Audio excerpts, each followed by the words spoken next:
From her desk in the corner of a large office deep underground, Tabitha Penwright picked up the latest report that had been owled to her from Hogwarts, which had arrived on her desk precisely 3 minutes ago. She knew that because a small imp from the post team had jumped briskly onto her desk and placed it there, stabbed a bony finger in the direction of the clock on the wall behind her before standing on the blank space at the bottom of her page and tapped its feet in an impatient manner.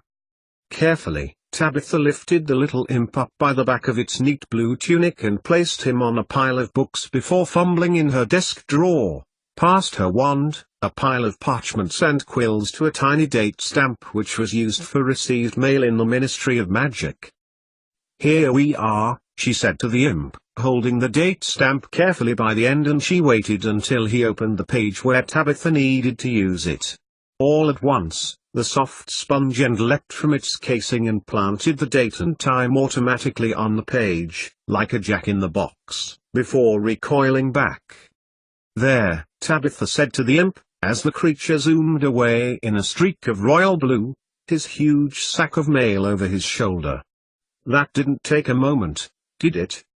Glancing at the clock again, which told her that it was 2 o'clock in the afternoon, a small sunshine orbited the clock to tell her that it would possibly be it, not the moon, she would see if she were to step outside. Tabitha looked at the letter, which bore the Hogwarts school crest as a seal, before finishing off her previous report. More information to be catalogued, she speculated as she wrote the final few sentences. More sightings, attacks, dates and times. More muggles' minds befuddled by the headmaster's secret organization and others recruited. Or so the rumors held that had been spread to every corner of the Ministry of Magic since Voldemort's failed attempt to return to power 2 months ago. Not that Tabitha Penwright paid much attention to rumors and gossip. Here in the office, which she shared with 3 other wizards, the work took up much of their time, so it was time wasted that was spent on too much speculation of the outside world. Because of the very nature of their work, they tended to be rather introverted, reflective wizards, traits which were at odds with the work they were now being asked to do. Since Voldemort's attack, every department was required to spend at least half of their allotted wizard hours on the Voldemort threat, detailing, logging and compiling sightings and other related events in order for the minister to gain the bigger picture. This was beginning to bother Tabitha. The work on her next assignment had barely begun, and already she was having to leave it to concentrate on this. Some people would have described Tabitha Penwright as mousy. Were she a mole, she would almost certainly be described by people, unkind and facile people who have to categorize things into groups before they can understand them, as an old maid and on the shelf. Beige would be a kinder and more accurate adjective. Even her robes were beige-brown, which matched her straight bob-cut hair and pallid skin, and she gave people the impression of being very forgettable indeed. Looking at the Hogwarts letter again, she carefully popped the seal and began to read the contents, her heart sinking. Yet more information regarding sightings of Voldemort and Dumbledore's secret group's reaction to it. More wizards investigating, reporting, interviewing. More muggles being attacked or present when Dumbledore's wizards got there. More muggles being involved with wizard life. More paperwork to file. More cross-referencing to do. Retrieving her wand from her desk drawer, Tabitha got up from her chair and made her way across to a huge bank of filing cabinets that had recently been upgraded to accommodate this other ministry work by her manager, Dolores Umbridge, and had meant that all their specialized work had been archived to make way for it. Tapping the first cabinet, she said, "Leeds, 29th April, Fielding." And at once the second drawer down leapt open, and from a third of the way in sprung a brown folder that made its way to Tabitha's outstretched hand. She rifled through it to find reference she knew she was inside before reaching out with her wand arm and tapping the same cabinet again, declaring, "Hammersmith, 30th April, Donahue," and returning with both files to her desk, illuminated by large candles. At least she would be able to continue quite late that evening, and, with any luck, if no more bothersome letters were owled to her that day, Tabitha could continue with relish her work in the department below. To be honest, Tabitha Penright worked later than she needed to in her department deep within the Ministry of Magic. The room was dark even in daylight, and only the clock on the wall, which chimed tinnily to inform the wizards of the time, indicated whether it was night or day by the orbiting celestial body. Not that the dark bothered Tabitha as she opened up both files and extracted a quill with which she enchanted the time and date on both cover parchments detailing the new information. Her collection of carnivorous plants, although highly affectionate, were her only company, and so as a result she spent rather longer than she needed at work. As Tabitha finished compiling the last piece of information, the office door opened and a person filled it, standing the very width of the doorframe, and she watched as her boss walked heaving towards her desk, scrutinizing the files that she had on her desk before nodding her large head slowly. "Tabitha, I am so glad that after our conversation the other day that you took my advice seriously." Her voice trilled around the large open space of the office, and Tabitha nodded quickly at Dolores Umbridge as the large witch looked between her and the files. "The reports are still coming in, and this department really does need to make a good impression on Cornelius, that is to say Minister Fudge, after the last time." Tabitha swallowed as Dolores Umbridge looked at her from her now sitting position on the edge of her desk and looked over her spectacles at her disapprovingly. "I do hope that you have chosen to also refrain from your object downstairs until after all this has been cleared up." Tabitha nodded earnestly. Dolores Umbridge terrified her, and she had vowed to herself after she had requested more time to complete her investigation of the ancient artifact that was under lock and key on the floor just below them, that she would never request anything from the witch. "Well," she continued, picking up the Hogwarts letter, "he's really done it this time. He's really gone a step too far." To Tabitha there sounded like glee in her voice, and Umbridge looked directly at her before continuing. "Albus Dumbledore," she concluded, tapping her large nose with a podgy finger. "Minister Fudge will have no choice, nor would the Wizengamot." "No, Dolores," replied Tabitha, completely in the dark about what she was talking about. "He's really done it this time," she added as if this made it clearer. "Yes, Dolores," Tabitha nodded, enthusiastically. "And this, would you believe? I mean, we all know you know who is dangerous, but if Dumbledore had a secret society and he employed a mole or more, for we all know without our knowledge, then he will have to go, wouldn't you agree?" "Yes, Dolores. Quite right.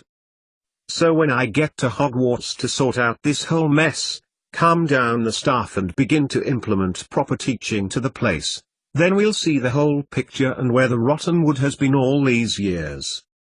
The enthusiasm in the witch's voice was undisguised, and Tabitha smiled weakly. Ever since the true nature of the events that had happened at Hogwarts, she had been inundated daily with Dolores Umbridge's opinions, to which she listened to in agreement. "And I see you've read my memo. And the curriculum," she added, picking up the fat bundle of parchment at the bottom of Tabitha's tray which she had been desperately trying to ignore. "Super," Umbridge added as Tabitha nodded, "so you'll be all ready then to leave all of these," she gestured to Tabitha's latest letter, "and stride forth into the countryside and classroom. And with your background you'll be ideal to continue with Mole Studies teaching. Don't get me wrong, Tabitha, I know I opposed your entry to the department because of you being mole-born. But look how far-sighted I was in the end." Dolores Umbridge grinned as if her decision 12 years ago, after her rejection of Tabitha purely on the basis of her parentage, was manufactured to an advantage. Tabitha smiled weakly. And what a fool Albus was to make Mole Studies an examinable subject as well as take on a mole. So short-sighted of him, she continued humorlessly as she got to her feet, and Tabitha nodded in agreement. Once her boss had closed the door behind her, after talking Tabitha Penright into becoming Hogwarts' next Mole Studies teacher, Tabitha retrieved her wand that she had stowed absently from her loose bun, and she refiled the you-know-who investigation evidence. Taking one more longing look in the direction of the door that led down to the floor below, and her beloved investigation, she pulled a letter out of her bottom drawer that she intended to owl on her way home before extinguishing the light. 88,888,888. Remus returned back to the cottage late that evening. The evening had begun to grow dusky with the crisp dark sky underlined with a deep pink strip betraying the last of the sunlight to the darkening world. He had probably been to Grimmauld Place, Cecilia thought, as a familiar crack signaled his arrival, and when she went to greet him he had responded twitchily and uneasily, which Cecilia had begun to recognize as familiar warning signs that this would be his first night in his other form. And then she would retire, she thought, and wait till he returned home the next morning. It wasn't as if Cecilia hadn't seen his lupine transformation before, at Hogwarts of course, when she had been masquerading as Snape, and the first time it had happened here. Remus had begged her not to ask him to witness it, for, he explained, he could not guarantee her safety. "Evening, love," Cecilia greeted him, pushing her way through the kitchen door and smiling tenderly at him before planting a soft kiss on his lips. "How are you? I've made some tea," she added, throwing her arms round his neck and kissing him again. "Oh," Remus replied distractedly, "thank you. I could have done that, you know." Lethargically he made his way to the two-seater settee and sat on the left-hand side, sinking down into the cushions before looking back at Cecilia and smiling. "How was your day?" he asked, stretching out his arm and holding it towards Cecilia. She smiled, and the hesitant feeling in her stomach began to dissolve as she climbed onto the settee next to him. "Fine," she replied, reaching behind him and switching on the large wooden standard lamp behind him which illuminated the small room. "And you?" Cecilia asked, looking at his worn features. "Fine," Remus nodded. "Fine," he repeated when Cecilia frowned in disbelief. "It's always like this, at this time of the month. Got to get tonight over with, it's always the worst." "How I wish I could come with you," Cecilia replied as he curled his arm round her shoulders, pulling her closer, and she took his hand in kind and began to stroke the back of it. "I wish I could be there with you." "Yes, I wish that. But you would not like what I become, my darling. You've witnessed that before, and I promised myself I wouldn't let you see me like that again." He leaned over and kissed the top of her head. Cecilia smiled. This was their usual evening routine. Remus would apparat back for whatever he had been doing, his return made known to her by heart-stopping bang with which this method of wizardly transportation came. They would have some time together talking about what had happened that day before going about their evening. "I've already seen what you become, and I would not care, it would still be you," she replied, stroking his arm tenderly. "And I would wish to still have you the morning after," Remus insisted, kissing her head again. "At present I cannot keep my mind, so I must leave very soon in order to isolate myself from others." He sighed. Cecilia said nothing, but felt her heart quicken. That which Remus had planned for himself that evening was, after she had revealed her secret, to be very different. "So, what did my favorite scientist do today?" "Don't tell me." Remus paused dramatically, making Cecilia anticipate the humor she knew was coming. "You defeated you-know-who single-handed when he apparated into the cottage looking for you." Cecilia shook her head, playing along. "You found a school of mole children and gave them a science lesson?" She shook her head again, swinging her legs up onto the settee so her head nestled in his lap. Remus leaned over and kissed her lips. "You solved the mystery of the potion?" Cecilia said nothing, looking back at him with bright eyes. "You solved the potion?" he asked, with disbelief in his voice. Cecilia shook her head slightly. "I finished number 29, she replied, smiling happily. "It's a vital step towards it." "Then we should celebrate," replied Remus, his voice warm and rich, despite his obvious impending ailment. "Come on, how about some of this tea, then?" He put a hand under Cecilia, pushing her up from the small of her back until she was in a sitting position, and got to his feet and made his way into the kitchen. "Smells lovely," he commented, sitting at the small wooden table as he watched Cecilia spoon out what looked like stew into two large bowls. "What is it?" "Irish stew," Cecilia smiled, concentrating on filling the bowls up with the ladle she had bought on her shopping trip to Ambleside. "I hope you like it. We're out of bread, though, and bread goes so well with stew." As she made her way over the tiled kitchen floor, Cecilia tried not to let her gratitude show when Remus withdrew his wand and waved it over the table, and she placed down the two bowls of food next to the plate piled high with thick, crusty bread. "Lovely," she murmured as she took the seat opposite his. "I hope you'll enjoy it." "I'm sure it'll be delicious," Remus replied, a small twinkle in his eye, and Cecilia smiled, remembering the near disasters she had made for them, notably cremated cottage pie and unsticky toffee pudding. "And, how was your day?" Cecilia asked as she tucked into the moderately tasty "no one will have to go to hospital" stew. "I hope you didn't overdo it," she chided lightly. "Quiet," he replied, wiping some of the gravy from his moustache. "On duty. Met with Dumbledore and talked order business. Oh," he added, putting down his spoon, "I almost forgot." From the inside pocket of his robe he pulled out a large money bag, and placed it on the table, and the clunk that it made told Cecilia that it contained a fair amount of gold. "And you robbed Gringotts?"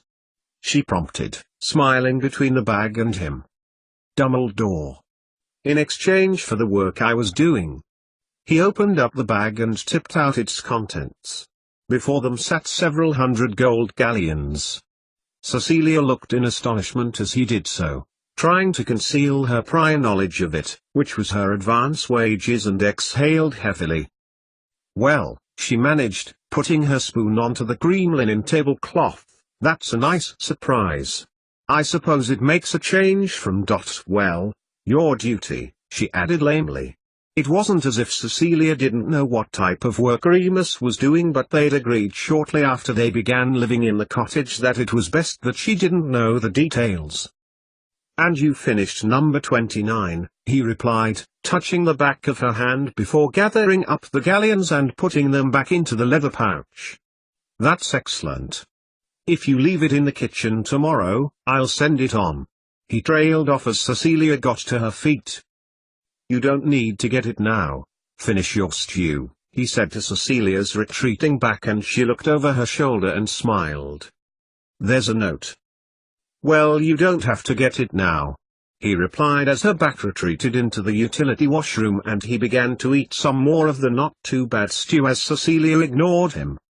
"There's a letter for him," Cecilia repeated as she reappeared a few moments later, and she held it to show Remus before sitting back down at the table.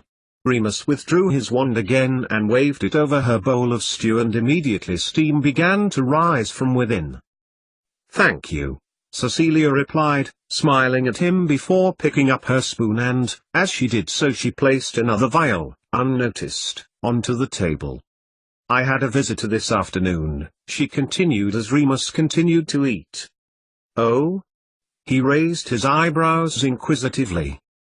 "Yes," Cecilia nodded, taking a spoonful of stew herself.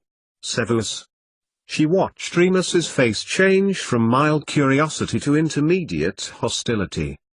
"Snape?" He frowned. "Yes, I was astonished too," she nodded. "He took number 29 with him." Cecilia smiled, hoping that the information would be sufficient but not too much that it would agitate Remus unduly. "He came all the way for that. Risked the security? He must be getting on with the potion then." He stopped as he saw Cecilia glance between himself and the potion on the table. "He brought you this," she confirmed, picking up the wolfsbane vial and handing it to him. Remus cleared his throat and took it from her, scrutinizing the label that was annotated in Snape's spidery handwriting. "Why?" "Because I asked him to. Is there enough for the month?" Cecilia added quickly, smiling encouragingly at Remus. "There's enough for 6 months," he exclaimed, astonished.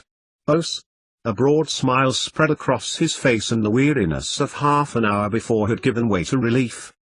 "I don't know what I'd do without you, sometimes," he continued, leaning over the table and dipping a large chunk of his robe into his stew, and took her face in his hands, kissing her lips.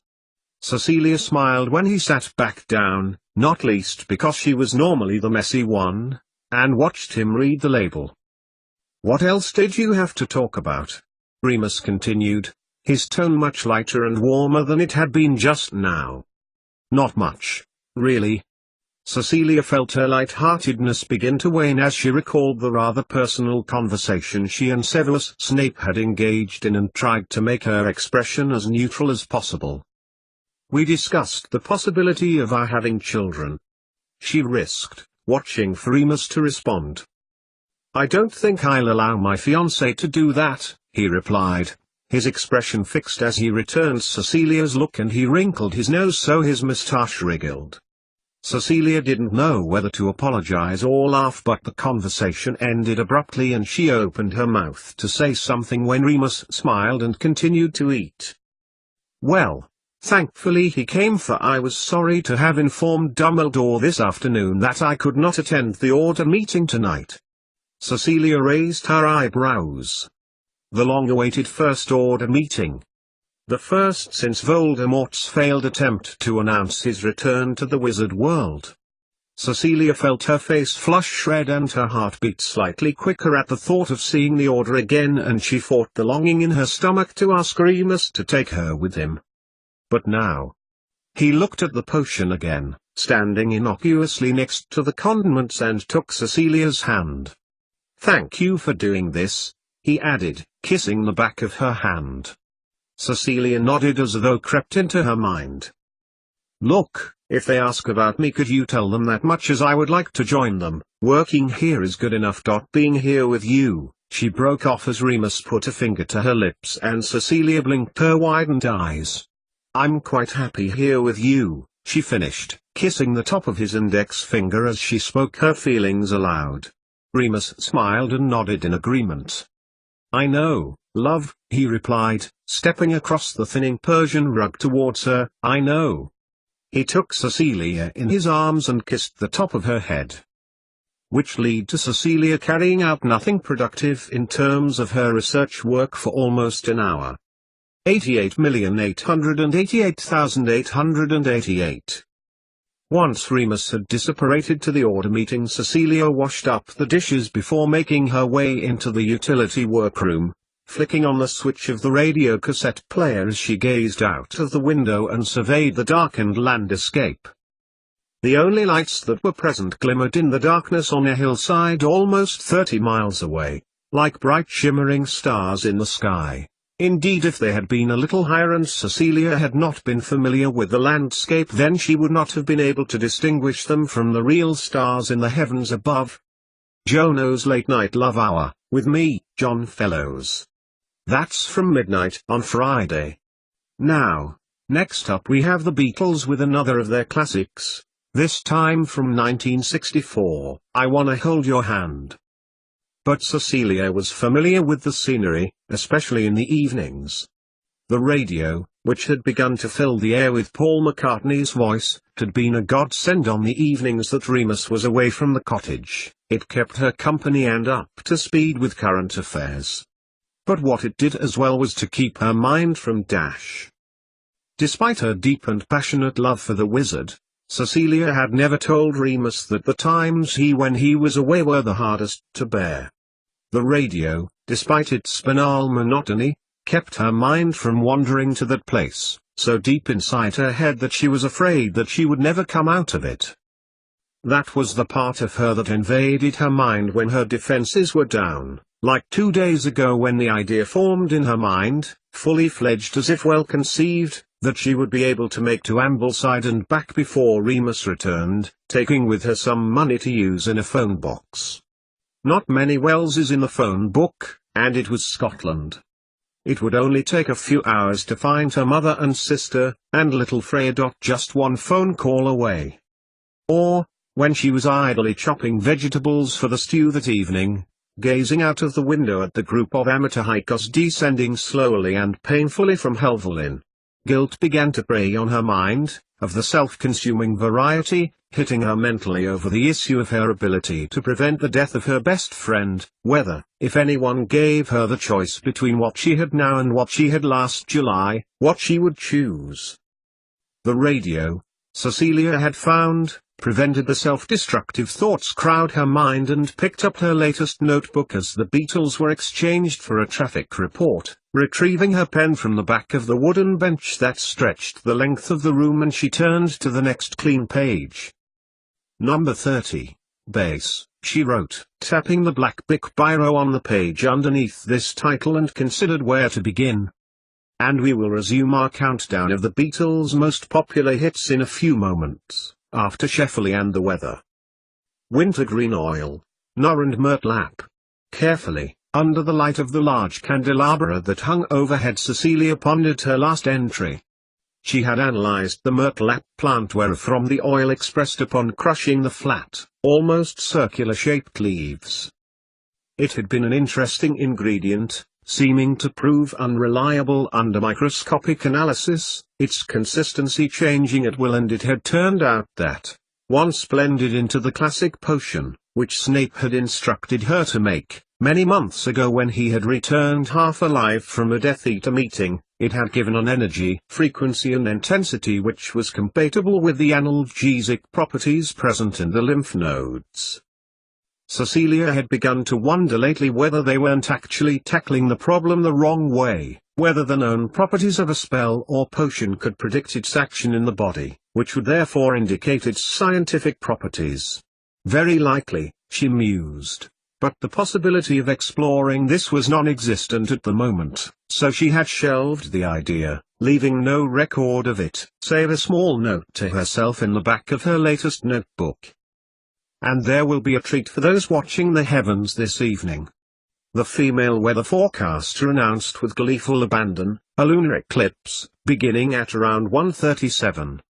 Cecilia turned and looked at the red plastic radio and frowned, the reddish glow appearing most intense at around 3:10. And now, back to Jono. A lunar eclipse. Cecilia turned back to her list of ingredients, marking which ones she had already analyzed before. One for insomniacs or those of us that are extremely dedicated. If you ask me, what do you think, Kate? And as the A to Z of the Beatles continued to be broadcast on Radio Westmoreland, Cecilia gazed once more out onto the darkened landscape, which suddenly seemed a little brighter than it had done an hour ago. Well, at least Remus will have something to watch tonight. When he was out, at least he would keep his mind. The moon was beginning to rise between the mountains, and she let her mind focus on the work, wondered whether number 29 would be enough for Severus. It fitted the chemical pattern, but was it enough to prove his idea of a continuum on top of the energy levels, on top of developing Harry's potion? Cecilia turned her mind to what Snape had said regarding late-onset symptoms of magic. His belief fitted very neatly with the wave-particle duality effect occurs for wizards, codominant genes which, when in one community for long time, magic could be switched on and allow a person to advantageously metabolize energy into magic. There was plenty of anecdotal evidence to show this. Turning from the window, Cecilia looked at the second page at the list that she had compiled from her own experience. Henrietta, Mull-born, but went back to live in the Mull world and chose to give up her magical ability. Then there was Regulus Black, Sirius's brother. He was part metamorphomagus, which had allowed him to change into Sirius. This in itself suggested a continuum along the Maxwell-Boltzmann projection. That is to say, a range of times and occasions when wizardliness showed itself, depending on the choosing of the person. And if that turned out to be the case, a few searching questions would open up. It was a spectrum of genetics, rather than classic Mendelian, dominant and recessive. And on the program tonight, the murders at Halloween. How will the Prime Minister account for them in his statement tomorrow, and will that be enough to satisfy the public on the eve of the general election? Find out in the Today program. tomorrow here on Radio Westmoreland. Cecilia Flick closed the book and looked at the radio, thanking her lucky stars again for that little gadget. It had kept her sane for the last few months, that was for sure. From Lord Gilleen the Grand National winner, and Cambridge winning the boat race, now the general election, it had been her tie to the non-magic world, and she'd mused at how she had ever managed to cope in the wizard world without it. She supposed she hadn't, Cecilia thought to herself as she left the utility room, flicking off the radio at the switch and made her way across the kitchen. Not knowing who she was and getting lost in magic had drove her mad over the last few months of her employment. Into despair. Into depression. When she felt that everyone was against her. But now she had her work, and she had Remus. As long as she kept focused on those things, the future looked bright indeed for them. Opening the living room door, Cecilia lit the oil lamps that hung from the ceiling in the living room. That would be a long way off and would take a considerable amount of work. Tonight he had the Wolfsbane potion, which meant would not be a danger to her when he transformed. And should he decide to stay at the cottage rather than stop out, she would be able to gain even more knowledge and understanding of his condition.